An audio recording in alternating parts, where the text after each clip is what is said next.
how to avoid becoming homeless if you decide to sell. 4 out-of-the-box ideas that you need to know.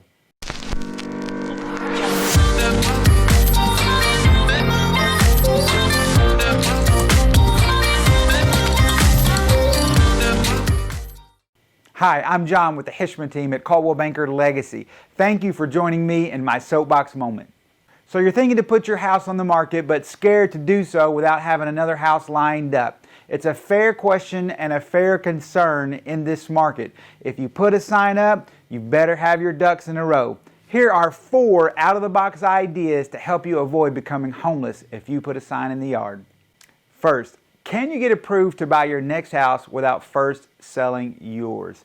The upside to that is you remove any risk of becoming homeless. Plus, it's a lot easier to make that move without the pressure of deadlines. The downside is you're going to have 2 house payments for a short period of time until you sell your house. So, if you can float your second payment until you get your house sold, that would be a good option. You just want to make sure that when you do put your house on the market, you price it right so that it'll sell quickly and you don't have to absorb that second payment for very long at all.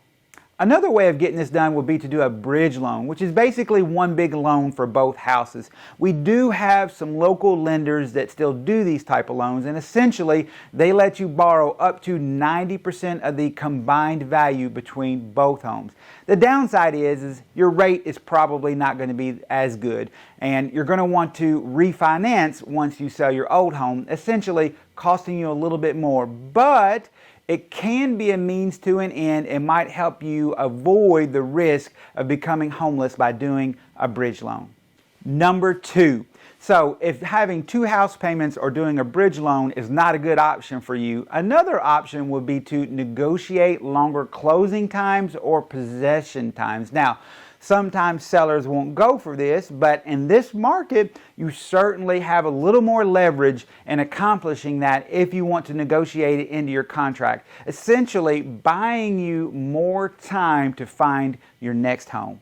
Now, there are still some risks to negotiating longer closing times. So what if at the end of that period you haven't found a home yet and you're not sure where you're going to go? Then you might find yourself in a pickle. So it is an option, but I'm not sure it's the best option. Number 3, rent back clause. So you could negotiate with the buyer and put it in the contract that after you close, you are going to rent your house back. You want to put it up to a specified amount of time, a specific amount of money, and make sure that it's written and it's documented, essentially making you a tenant in your own house after you close. Now, this is a good option and certainly can buy you some extra time, but one potential pitfall would be with the buyer's lender. So a lot of our buyers are doing the types of residential loan where their lender requires them to occupy that house within a certain period of time after closing. So you want to check on that and make sure that it's not putting the new owner in default with their loan right out of the gate. So if you can work around that, this might be a good option for you. Lastly, home of choice contingency. What in the world is that?